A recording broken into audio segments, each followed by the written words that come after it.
Hello বন্ধুরা, পরিচালনায় আপনাদের সবাইকে স্বাগত। আশা করি আমার ভিডিওটা যে যেখান থেকে দেখছেন সকলেই সুস্থ আছেন, ভালো আছেন।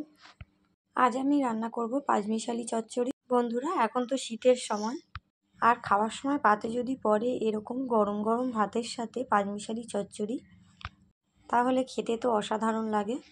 দেখুন বন্ধুরা, এখানে আমি নিয়ে নিয়েছি পুঁই বিটুলি, বেগুন, শিম, ফুলকপি, মূলো, আলু, পেঁয়াজ আর কাঁচা লঙ্কা।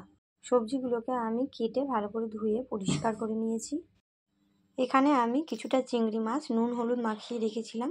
এখন চিংড়ি মাছটাকে আমি ভেজে নেব।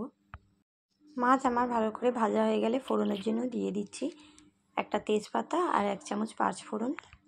ফোড়নটা একটু ভাজা হয়ে গেলে দিয়ে দেবো কুচানো পেঁয়াজ আর 2টো কাঁচা লঙ্কা। পেঁয়াজটা আমি একটু লাল লাল করে ভেজে নেব। পেঁয়াজ ভাজা হয়ে গেলে আমি এক এক করে সবজিগুলো সব দিয়ে দেবো। দিয়ে দিলাম শিম, মূলো, পুঁই বিটুলি, ফুলকপি, বেগুন, আলু। এখন সব সবজিগুলোকে একসাথে ভালো করে ভেজে নেব। দিয়ে দিচ্ছি পরিমাণ মতো নুন। এখন আমি আবারও সবজিগুলোকে একসাথে একটু ভেজে নেব।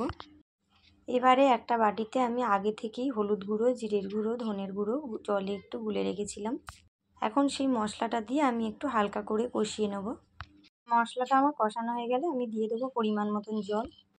রান্নাটা আমার ফুটে গেলে আমি দিয়ে দেবো আগে থেকে ভেজে রাখা চিংড়ি মাছ। এবারে ভালো করে নাড়াচাড়া করে আমি রান্নাটা করে নেব। যতক্ষণ আমার চচ্চড়ির ঝোলটা না মরে যাচ্ছে ততক্ষণ আমাকে নাড়াচাড়া করে রান্নাটা করে নিতে হবে। দেখুন আমার চচ্চড়ির ঝোলটা মরে গেছে, তার মানে আমার পাঁচমিশালি চচ্চড়ি রান্না রেডি।